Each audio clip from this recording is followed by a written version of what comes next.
Hey Woodhounds, welcome back to the Back 40 Firewood channel. So I was just out here this morning filling up the boiler, and you saw that little clip before this one of a big tree coming down. Yeah, so 2 days ago, Rick sent me a text message that he needed some help with a job yesterday. So I went to help him out. I wasn't sure what exactly was going to be going on. When I got there, we were kind of limited on time. I wasn't able to get all of there was 3 trees. The first 2 we actually had they were climbing and roping the limbs down, and I was actually running the rope gimmick on the ground, lowering the branches down. So wasn't an opportune moment to be turning the camera on and filming all that stuff and futzing around. We had to get that job done, but I did get the last 2 trees coming down. The first one that you're going to see, that one was leaning down the hill towards the house, and we ended up pulling it back up the hill. The second one was leaning kind of back and down towards the driveway, and that one also went back and up the hill. The beeping that you're going to hear is the chip truck in reverse pulling the tree over. I just want to let you know that because you might be wondering what is all that beeping going on. But yeah, it was pretty cool to see. Like I said, I was running I forget what the thing is called, that the rope goes through on the bottom that you can lower the branches down. So just didn't feel like it was the time to be moving cameras around, trying to capture all that. So because like I said, we were kind of limited on time. We were trying to get it done before the end of the day. There was 3 big trees all over, pretty much leaning over this house. So you'll get to see the trees coming down in the end, which is kind of like the big finale anyway. But I'm out here in the shed looking for a few things because I have an idea on something to do to the splitting shelter. So I'm going to look around, see if I can find what I'm looking for or something that's going to work. But then I'll check back in a little bit if I find it and let you guys guess and see what you think it might be.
So with that tree down, now it was time to move on to the big one, the last one that we had to do.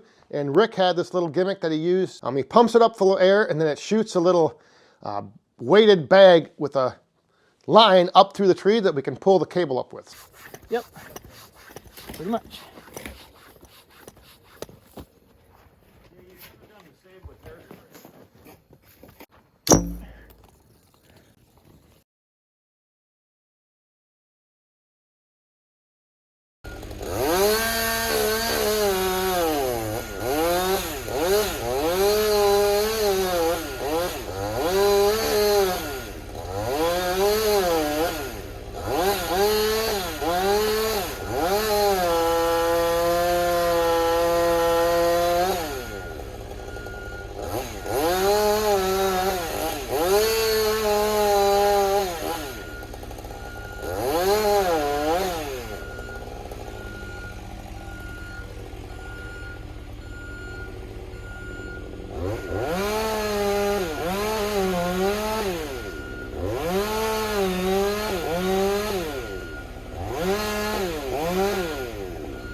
All right, so the trees were all taken down, safe and sound. It was, like I said, it was a heck of a day. That hillside that we were on was pretty steep.